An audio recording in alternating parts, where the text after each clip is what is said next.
ইউনূস চাইলে কি না করতে পারে, এরকম একটা প্ল্যানিং ডক্টর ইউনূসের দ্বারাই সম্ভব। ডক্টর মোহাম্মদ ইউনূস করলোটা কি দেখেন, কোন জায়গায় কোন প্লে কার্ড দেখাতে হবে সেটা ঠিক সময় ঠিক জায়গায় বাস্তবায়ন করে দিল ইউনূস সরকার। এরকম একটা প্ল্যানিং ডক্টর ইউনূসের দ্বারাই সম্ভব। প্রধান উপদেষ্টা অধ্যাপক মোহাম্মদ ইউনূস এবং জাতিসংঘ মহাসচিব অ্যান্টনিও গুতেরেস গতকাল 14 মার্চ শুক্রবার কক্সবাজারের উখিয়ায় শরণার্থী শিবিরে প্রায় 1 লাখ রোহিঙ্গা শরণার্থীর সঙ্গে ইফতার করেছেন। ইফতারের আগ মুহূর্তে শরণার্থী শিবিরে কিছু রোহিঙ্গার হাতে উল্লেখযোগ্য কিছু প্লে কার্ড দেখা যায়, যেখানে লেখা ছিল, জাতিসংঘ আমাদের নিরাপদ ও মর্যাদাপূর্ণ প্রত্যাবর্তন নিশ্চিত করুন, জাতিসংঘ আমাদেরকে আমাদের বাড়িতে নিয়ে যান, আমরা রোহিঙ্গা রাষ্ট্রহীন নই। আরো লেখা ছিল, মায়ানমারে আমাদের অধিকার পুনরুদ্ধার করুন। আপনার কি মনে হয় জাতিসংঘ মহাসচিব অ্যান্টনিও গুতেরেস বাংলাদেশ সফরে আসবেন আর রোহিঙ্গারা এই ধরনের প্লে কার্ড নিয়ে দাঁড়িয়ে থাকবেন? এসব এমনি এমনি হয়েছে?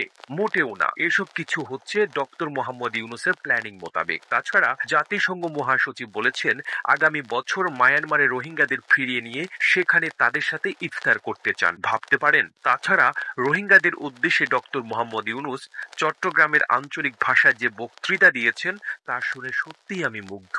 অথচ সুযোগ পেলেই আমরা ডক্টর ইউনূসকে শুলে চড়াই, অন্তর্বর্তীকালীন সরকারকে প্রশ্নমানে জর্জরিত করি, যেটা না সেটাও বলি। কিন্তু বিগত 7 মাসে 200-এরও অধিক আন্দোলন আর হঠাৎ করে সকল ক্ষেত্রে তীব্র বৈষম্য অনুভূত হওয়া জাতিকে নিয়ে তিনি যে কাজগুলো করেছেন সেগুলোর জন্য তার প্রতি আমাদের কৃতজ্ঞতা জানানোটা অত্যন্ত জরুরি। এই অন্তর্বর্তীকালীন সরকার সর্বশেষ 6 মাসে দেশি বিদেশি ঋণ পরিশোধ করেছে 62,000 কোটি টাকা। দেশের রেমিটেন্স প্রবাহ বেড়ে 18.49 বিলিয়ন মার্কিন ডলারে পৌঁছেছে, যা গত বছরের এই সময়ের তুলনায় 4 বিলিয়ন বেশি। দেশের রিজার্ভ বেড়ে হয়েছে 2140 কোটি ডলার। রমজানে খাদ্যপণ্যের দাম বাড়ার আশঙ্কাকে আশ্চর্যজনকভাবে হ্যান্ডেল করেছে এই সরকার। শেখ হাসিনাও তার পরিবারের অ্যাকাউন্ট থেকে উদ্ধার করেছে 635 কোটি টাকা।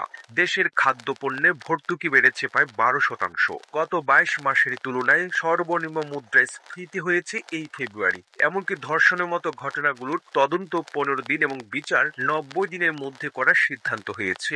আওয়ামী আমলে অর্থনৈতিক কেলেঙ্কারির কারণে বাফুফের উপর ফিফা নিষেধাজ্ঞা দিয়েছিল, বাফুফের সেই নিষেধাজ্ঞা তুলে নিয়েছে ফিফা। সরকারি চাকুরিতে প্রবেশের বয়স 30 থেকে 32 করা হয়েছে।